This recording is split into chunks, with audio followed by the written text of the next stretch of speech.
ನಮಸ್ಕಾರ. Artificial intelligence ಅಂದ್ರೆ AI. ಹ್ಮ್ ಈ ವಿಷಯದ ಬಗ್ಗೆ ಇತ್ತೀಚೆಗೆ 2 ಮಾತುಗಳು ಎಲ್ಲ ಕಡೆ ಕೇಳ್ಬರ್ತಿವೆ. ಹ್ಮ್ ಒಂದ್ ಕಡೆ ಅಯ್ಯೋ ಎಐ ನಮ್ಮ ಕೆಲ್ಸಗಳನ್ನೆಲ್ಲ ಕಿತ್ಕೊಳ್ತಿದೆ ಅನ್ನೋ ಒಂದು ದೊಡ್ಡ ಭಯ. ಹೌದು, ಅದು ತುಂಬಾ ಸಾಮಾನ್ಯವಾದ ಮಾತು.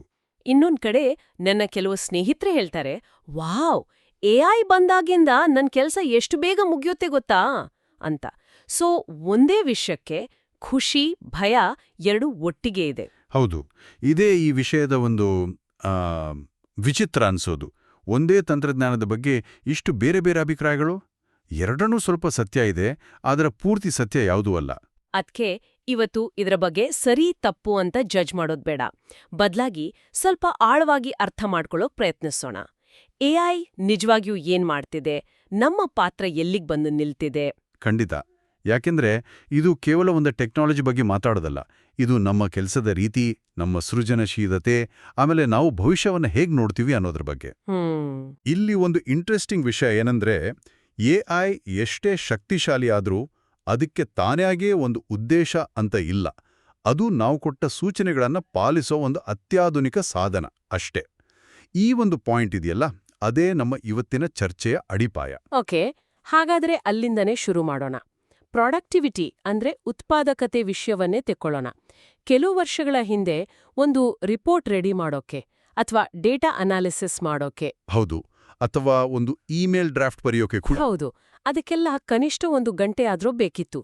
ರಿಸರ್ಚ್ ಮಾಡು, ಬರೀ, ತಪ್ಪು ಸರಿಪಡಿಸು. ಅದೊಂದು ದೊಡ್ಡ ಪ್ರಾಸೆಸ್ ಆಗಿತ್ತು. ಹೌದು. ಆದ್ರೆ ಇವತ್ತು ಅದೇ ಕೆಲ್ಸವನ್ನ ಯಾವುದೋ ಒಂದು ಎಐ ಟೂಲ್ ಬಳಸಿ 1 ನಿಮಿಷದಲ್ಲಿ ಮುಗಿಸ್ಬೋದು. ಇದು ಹೇಗ್ ಸಾಧ್ಯವಾಯ್ತು? ನಾವು ಸೋಮಾರಿಗಳಾದ್ವಿ ಅಂತನಾ? ಇಲ್ಲ, ನಾವು ಹೆಚ್ಚು ಸ್ಮಾರ್ಟ್ ಆದೆವು. ಆ 1 ನಿಮಿಷದ ಕ್ರಾಂತಿಯ ಹಿಂದೆ ಇರೋದು ಕೇವಲ ಟೆಕ್ನಾಲಜಿ ಅಲ್ಲ, ಅದರ ಹಿಂದೆ ಒಂದು ಸ್ಪಷ್ಟವಾದ ಮಾನವ ಉದ್ದೇಶ ಇದೆ ಅಲ್ವಾ?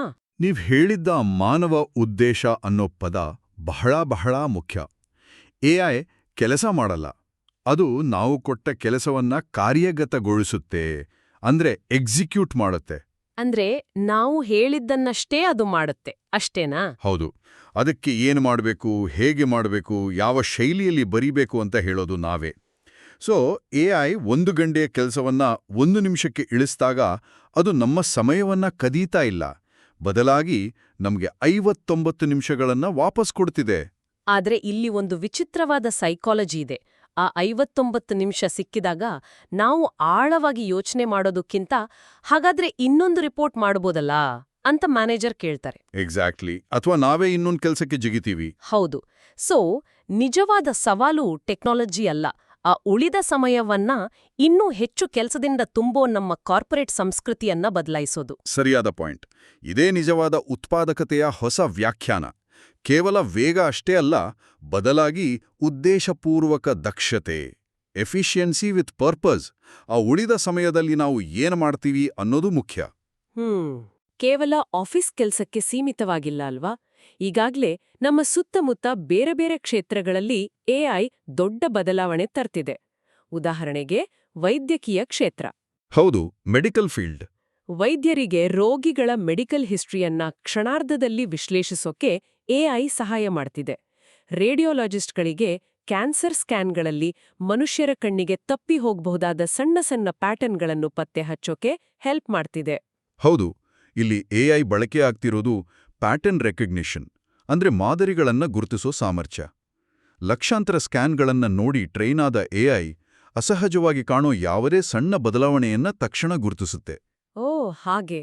ಆದರೆ ಆ ಗುರುತನ್ನ ಇಟ್ಟುಕೊಂಡು ರೋಗಿಯ ಸ್ಥಿತಿ, ವಯಸ್ಸು ಮತ್ತು ಬೇರೆ ಅಂಶಗಳನ್ನೆಲ್ಲ ಪರಿಗಣಿಸಿ ಕೊನೆಗೆ ರೋಗ ನಿರ್ಣಯ ಮಾಡೋದ್ಯಾರು? ಅದು ವೈದ್ಯರೇ. ಅಂದ್ರೆ ಎಐ ಡೇಟಾ ಕೊಡುತ್ತೆ, ವೈದ್ಯರು ಜಡ್ಜ್ಮೆಂಟ್ ಕೊಡ್ತಾರೆ. ಎಕ್ಸಾಕ್ಟ್ಲಿ. ಇದು ನನ್ನೊಬ್ಬ ಪ್ರೋಗ್ರಾಮರ್ ಸ್ನೇಹಿತ ಹೇಳಿದ ಮಾತನ್ನ ನೆನೆಸುತ್ತೆ. ಅವ್ರು ಹೇಳ್ತಿದ್ರು, ಮೊದ್ಲೆಲ್ಲ ನನ್ನ ಕೆಲಸ ಕೋಡ್ ಬರೆಯೋದಾಗಿತ್ತು, ಈಗ ನನ್ನ ಕೆಲಸ ಕೋ-ಪೈಲಟ್ನಂತಹ ಎಐಗೆ ಸರಿಯಾದ ಪ್ರಾಂಪ್ಟ್ ಕೊಟ್ಟು ಕೋಡ್ ಬರೆಸೋದು. ನಂತರ ನನ್ನ ನಿಜವಾದ ಕೆಲಸ ಶುರುವಾಗತ್ತೆ. ಆ ಕೋಡ್ ಸೇಫ್ ಆಗಿದ್ಯಾ, ಎಫಿಷಿಯೆಂಟ್ ಆಗಿದ್ಯಾ ಮತ್ತು ನಮ್ಮ ಪ್ರಾಜೆಕ್ಟ್ಗೆ ಸರಿ ಹೊಂದುತ್ತಾ ಅಂತ ಚೆಕ್ ಮಾಡೋದು. ಅವರ ಇಡೀ ಜಾಬ್ ಡೆಫಿನಿಷನ್ ಬದಲಾಗಿದೆ. ಅದ್ಭುತ ಉದಾಹರಣೆ. ಯಾಕಂದ್ರೆ ಇದು 2 ಬೇರೆ ಬೇರೆ ರೀತಿಯ ಎಐ ಬಳಕೆಯನ್ನ ತೋರಿಸುತ್ತೆ. ವೈದ್ಯಕೀಯದಲ್ಲಿ ನಾವು ನೋಡಿದ್ದು ಪ್ಯಾಟರ್ನ್ ರೆಕಗ್ನಿಷನ್. ನಿಮ್ಮ ಸ್ನೇಹಿತನ ವಿಷಯದಲ್ಲಿ ಅದು ಜನರೇಟಿವ್ ಎಐ.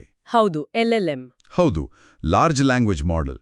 ಇದು ಕೇವಲ ಆಟೋಮೇಷನ್ ಅಲ್ಲ, ಇದು ಭಾಷೆಯ ಮಾದರಿಗಳನ್ನು ಅರ್ಥ ಮಾಡಿಕೊಂಡು ಹೊಸದಾಗಿ ಕಂಟೆಂಟ್ ಸೃಷ್ಟಿ ಮಾಡುತ್ತೆ. ಆದರೆ ಎರಡೂ ಉದಾಹರಣೆಗಳಲ್ಲಿ ಒಂದು ಸಾಮಾನ್ಯವಾದ ಅಂಶ ಇದೆ. ಅದೇನು? ಎರಡರಲ್ಲೂ ಅಂತಿಮ ಜವಾಬ್ದಾರಿ ಮನುಷ್ಯನದ್ದೇ. ಎಐ ಬರೆದ ಕೋಡ್ನಿಂದ ಒಂದು ಸಿಸ್ಟಮ್ ಹ್ಯಾಕ್ ಆದ್ರೆ ಜವಾಬ್ದಾರಿ ಎಐಯದ್ದಲ್ಲ, ಆ ಪ್ರೋಗ್ರಾಮರ್ನದ್ದು. ಸರಿ. ಎಐ ಸೂಚಿಸಿದ ಪ್ಯಾಟರ್ನ್ ತಪ್ಪಾಗಿದ್ರೆ, ರೋಗಿಗೆ ತಪ್ಪು ಚಿಕಿತ್ಸೆ ನೀಡಿದ್ರೆ ಜವಾಬ್ದಾರಿ ವೈದ್ಯರ್ದು. ಯಾಕಂದ್ರೆ ಎಐಗೆ ಸರಿ ತಪ್ಪು, ನೈತಿಕತೆ, ಜವಾಬ್ದಾರಿ ಅನ್ನೋ ಕಾನ್ಸೆಪ್ಟ್ಗಳೇ ಇಲ್ಲ. ಅದಕ್ಕೆ ವಿವೇಚನೆ ಇಲ್ಲ. ಆ ಸಾಮರ್ಥ್ಯ ಇರೋದು ಮನುಷ್ಯರಿಗೆ ಮಾತ್ರ. ಓಕೆ, ಇದೆಲ್ಲ ಕೇಳೋಕೆ ಸರಿ. ಎಐ ಡಾಕ್ಟರ್ಗಳಿಗೆ ಹೆಲ್ಪ್ ಮಾಡುತ್ತೆ, ಪ್ರೋಗ್ರಾಮರ್ಗಳಿಗೆ ಹೆಲ್ಪ್ ಮಾಡುತ್ತೆ. ಹಾಗಿದ್ರೆ ಈ ಎಐ ನಮ್ಮ ಕೆಲ್ಸ ತಿನ್ನುತ್ತೆ ಅನ್ನೋ ಮಾತು ಯಾಕೆಲ್ಲೆಲ್ಲೂ ಕೇಳಿ ಬರ್ತಿದೆ. If it's such a great assistant, why is everyone so scared? ಅಲ್ಲ, ಇಲ್ಲಿರೋ ಭಯ ಇದೆಯಲ್ಲ, ಅದು ಆ ಎಐ ಅನ್ನೋ ಟೆಕ್ನಾಲಜಿ ಬಗ್ಗೆ ಅಂತ ಅಲ್ಲ. ಆ ಭಯದ ಆಳದಲ್ಲಿ ಬೇರೆನೇ ಒಂದು ಆತಂಕ ಇದೆ. ಅದೇನು? ಜನರಿಗೆ ತಾವು ಅಪ್ರಸ್ತುತರಾಗ್ತೇವೆ, ಅಂದ್ರೆ ಇರ್ರೆಲೆವೆಂಟ್ ಆಗ್ತೀವಿ ಅನ್ನೋ ಭಯ. ನಮ್ಮ ಸ್ಕಿಲ್ಗಳಿಗೆ ಬೆಲೆ ಇರಲ್ವೇನೋ, ನಮ್ಮ ಅವಶ್ಯಕತೆ ಯಾರಿಗೂ ಇರಲ್ವೇನೋ ಅನ್ನೋ ಒಂದು ಆತಂಕ. ಅಂದ್ರೆ ಇದು ನಮ್ಮ ಅಸ್ತಿತ್ವದ ಬಗ್ಗೆನೇ ಒಂದ್ ರೀತಿಯ ಅಭದ್ರತೆ ಅಲ್ವಾ? ನಮ್ಮ ಮೌಲ್ಯವನ್ನ ನಾವು ಮಾಡೋ ಕೆಲ್ಸದ ಮೂಲಕವೇ ಅಳತ್ಕೊಳ್ತೀವಿ. ಆ ಕೆಲ್ಸವೇ ಇಲ್ಲವಾದ್ರೆ ನಮ್ಮ ಮೌಲ್ಯ ಏನು ಅನ್ನೋ ಪ್ರಶ್ನೆ ಶುರುವಾಗುತ್ತೆ. ಹೌದು, ಈ ಭಯದ ಹಿಂದಿನ ಸೈಕಾಲಜಿಯನ್ನ ನಾವು ಅರ್ಥ ಮಾಡ್ಕೋಬೇಕು. ವಾಸ್ತವದಲ್ಲಿ ಎಐ ಮನುಷ್ಯರನ್ನ ರೀಪ್ಲೇಸ್ ಮಾಡ್ತಾ ಇಲ್ಲ, ಅದು ದಕ್ಷತೆಯ ಕೊರತೆಯನ್ನ ರೀಪ್ಲೇಸ್ ಮಾಡ್ತಿದೆ. ದಕ್ಷತೆಯ ಕೊರತೆ? ಓಕೆ. ಅದು ಪುನರಾವರ್ತನೆಯನ್ನ ರೀಪ್ಲೇಸ್ ಮಾಡ್ತಿದೆ. ಅದು ಬೇಸರ ತರಿಸೋ ಯಾಂತ್ರಿಕ ಕೆಲಸವನ್ನ ರೀಪ್ಲೇಸ್ ಮಾಡ್ತಿದೆ. ಅಂದ್ರೆ ಹೆಚ್ಚಾಗಿ ಮನುಷ್ಯರು ಮಾಡೋಕೆ ಇಷ್ಟಪಡದ ಕೆಲಸಗಳನ್ನ ಅದು ಮಾಡ್ತಿದೆ. ಡೇಟಾ ಎಂಟ್ರಿ, ಕಾಪಿ ಪೇಸ್ಟ್, ಸಾವಿರಾರು ಫೈಲ್ಗಳನ್ನ ಹುಡುಕೋದು, ಈ ತರದ ಕೆಲಸಗಳು. ಬಹುಮಟ್ಟಿಗೆ ಹೌದು, ಆದರೆ ಮುಖ್ಯವಾಗಿ ಅದು ಸೃಜನಶೀಲತೆ ಅಂದ್ರೆ ಕ್ರಿಯೇಟಿವಿಟಿ, ವಿವೇಚನೆ ಅಂದ್ರೆ ಜಡ್ಜ್ಮೆಂಟ್, ಅಥವಾ ಸಹಾನುಭೂತಿ, ಎಂಪತಿ, ಇಂಥ ಮಾನವೀಯ ಗುಣಗಳನ್ನ ಬದಲಾಯಿಸೋಕೆ ಸಾಧ್ಯವೇ ಇಲ್ಲ. ಒಂದು ವೇಳೆ ಎಐಗೆ ಮನುಷ್ಯರನ್ನ ಪೂರ್ತಿಯಾಗಿ ರೀಪ್ಲೇಸ್ ಮಾಡೋ ಶಕ್ತಿ ಇದ್ದಿದ್ರೆ ಅದಕ್ಕೆ ನಮ್ಮ ಗೈಡೆನ್ಸ್ ಬೇಕೇ ಇರಲಿಲ್ಲ. ಆದರೆ ಪ್ರತಿಯೊಂದು ಎಐ ಸಿಸ್ಟಮ್ಗೂ ಮನುಷ್ಯನ ಗುರಿ ಬೇಕು, ಮನುಷ್ಯನ ಮೌಲ್ಯಗಳು ಬೇಕು, ಮನುಷ್ಯನ ಮೇಲ್ವಿಚಾರಣೆ ಬೇಕು, ಮತ್ತು ಕೊನೆಗೆ ಮನುಷ್ಯನ ಜವಾಬ್ದಾರಿಯೂ ಬೇಕೇ ಬೇಕು. ಮನುಷ್ಯರಿಲ್ಲದ ಎಐ ಸ್ಟೀರಿಂಗ್ ವೀಲ್ ಇಲ್ಲದ ಫೆರಾರಿ ಕಾರಿನ ಹಾಗೆ. ಕರೆಕ್ಟ್. ಶಕ್ತಿಶಾಲಿ ಆದರೆ ಅಪಾಯಕಾರಿ.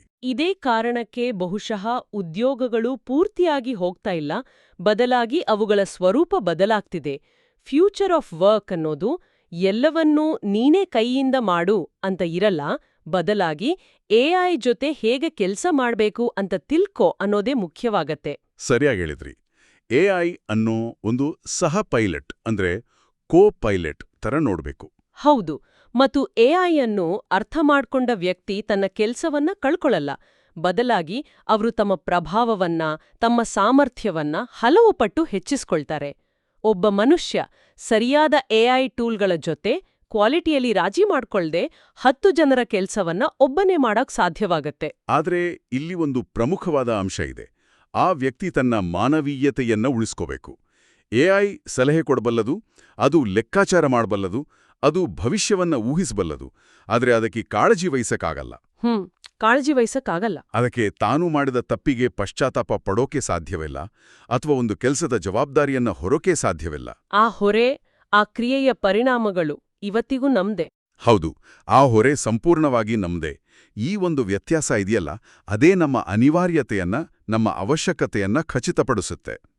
ಎಐ ಒಂದು ಉತ್ತರ ಕೊಡ್ಬೋದು, ಆದ್ರೆ ಆ ಉತ್ತರ ಸರಿಯಾದ ಉತ್ತರನ ಅಂತ ಡಿಸೈಡ್ ಮಾಡೋದು ನಮ್ಮ ವಿವೇಚನೆ. ಹೌದು. ಎಐ ಒಂದು ಡಿಸೈನ್ ಮಾಡ್ಬೋದು, ಆದ್ರೆ ಆ ಡಿಸೈನ್ ಸುಂದರವಾಡಿದ್ಯಾ ಅಂತ ಹೇಳೋದು ನಮ್ಮ ಸೌಂದರ್ಯ ಪ್ರಜ್ಞೆ. ಹಾಗಾದ್ರೆ ನಾವು ಈ ಚರ್ಚೆಯ ಕೊನೆಯ ಮತ್ತು ಬಹುಶಃ ಅತ್ಯಂತ ಪ್ರಮುಖವಾದ ಆಲೋಚನೆಯ ಕಡೆಗೆ ಬರ್ತಿದ್ದೀವಿ. ಎಐ ಮಾನವೀಯತೆಯನ್ನ ಬದಲಾಯಿಸ್ತಾ ಇಲ್ಲ, ಅದು ಮಾನವೀಯತೆಯನ್ನ ಪರೀಕ್ಷೆ ಮಾಡ್ತಿದೆ. ಇದೊಂದು ಪರೀಕ್ಷೆ ಅನ್ನೋದಕ್ಕಿಂತ ನನಗಿದು ಒಂದು ಕನ್ನಡಿ ತರ ಕಾಣಿಸ್ತೆ. ಎಐ ಇಸ್ ಅ ಮಿರರ್, ಅದು ನಮ್ಮನ್ನೇ ನಮಗೆ ಪ್ರತಿಬಿಂಬಿಸ್ತಿದೆ. ಅದು ಹೇಗೆ? ದಯವಿಟ್ಟು ಸ್ವಲ್ಪ ವಿವರಿಸಿ. ನಾವು ಕಟ್ಟೋ ಎಐ ಸಿಸ್ಟಮ್ಗಳನ್ನ ನೋಡಿ. ಅವುಗಳಿಗೆ ನಾವು ಯಾವ ಡೇಟಾವನ್ನ ಕೊಡ್ತೀವೋ ಅದೇ ಅವುಗಳ ಜಗತ್ತು. ನಮ್ಮ ಇತಿಹಾಸ, ನಮ್ಮ ಬರಹಗಳು, ನಮ್ಮ ಕಲೆ ಇವೆಲ್ಲವನ್ನೂ ಬಳಸಿ ಟ್ರೈನ್ ಆದ ಎಐ ನಮ್ಮ ಒಳ್ಳೆಯ ಗುಣಗಳ ಜೊತೆಗೆ ನಮ್ಮ ಸಮಾಜದಲ್ಲಿರೋ ಎಲ್ಲಾ ಪೂರ್ವಾಗ್ರಹಗಳನ್ನ, ತಾರತಮ್ಯಗಳನ್ನ ಕೂಡ ಕಲಿಯುತ್ತೆ. ಓ ಸರಿ. ಹೀಗಾಗಿ ಒಂದು ಎಐ ಪಕ್ಷಪಾತದಿಂದ ವರ್ತಿಸಿದ್ರೆ ಅದು ಟೆಕ್ನಾಲಜಿಯ ದೋಷ ಅಲ್ಲ, ಅದು ನಾವು ಅದಕ್ಕೆ ಕೊಟ್ಟ ಡೇಟಾದಲ್ಲಿರೋ ನಮ್ಮದೇ ಸಮಾಜದ ದೋಷದ ಪ್ರತಿಬಿಂಬ. Wow, that's a powerful way to put it. ಅಂದ್ರೆ ಈ ಹೊಸ ಶಕ್ತಿಯನ್ನ ನಾವು ಎಷ್ಟು ಜಾಣತನದಿಂದ ಬಳಸ್ತೀವಿ, ನಾವು ಕಟ್ಟೋ ಸಿಸ್ಟಮ್ಗಳನ್ನ ಎಷ್ಟು ನೈತಿಕವಾಗಿ ಡಿಸೈನ್ ಮಾಡ್ತೀವಿ, ಭಯವನ್ನ ಬದಿಗಿಟ್ಟು ಸಹಯೋಗವನ್ನ ಆರಿಸ್ಕೊಳ್ತೀವಾ, ಇಂತಹ ದೊಡ್ಡ ಪ್ರಶ್ನೆಗಳನ್ನ ಎಐ ಇವತ್ತು ನಮ್ಮ ಮುಂದೆ ಇಡ್ತಿದೆ. ಹೌದು, ಭವಿಷ್ಯ ಅನ್ನೋದು ಕೇವಲ ಎಐ ಇರೋ ಜಗತ್ತಲ್ಲ. ಬದಲಾಗಿ ಎಐ ಅನ್ನು ಜಾಣತನದಿಂದ, ವಿವೇಕದಿಂದ ಬಳಸೋ ಮನುಷ್ಯರಿರೋ ಜಗತ್ತು. ಕೊನೆಗೆ ನಾವೊಂದು ವಿಷಯವನ್ನ ಸ್ಪಷ್ಟವಾಗಿ ಅರ್ಥ ಮಾಡ್ಕೋಬೇಕು. ಎಐ ಅನ್ನೋದು ಕೇವಲ ಒಂದು ಟೂಲ್, ಒಂದು ಸಾಧನ ಅಷ್ಟೇ.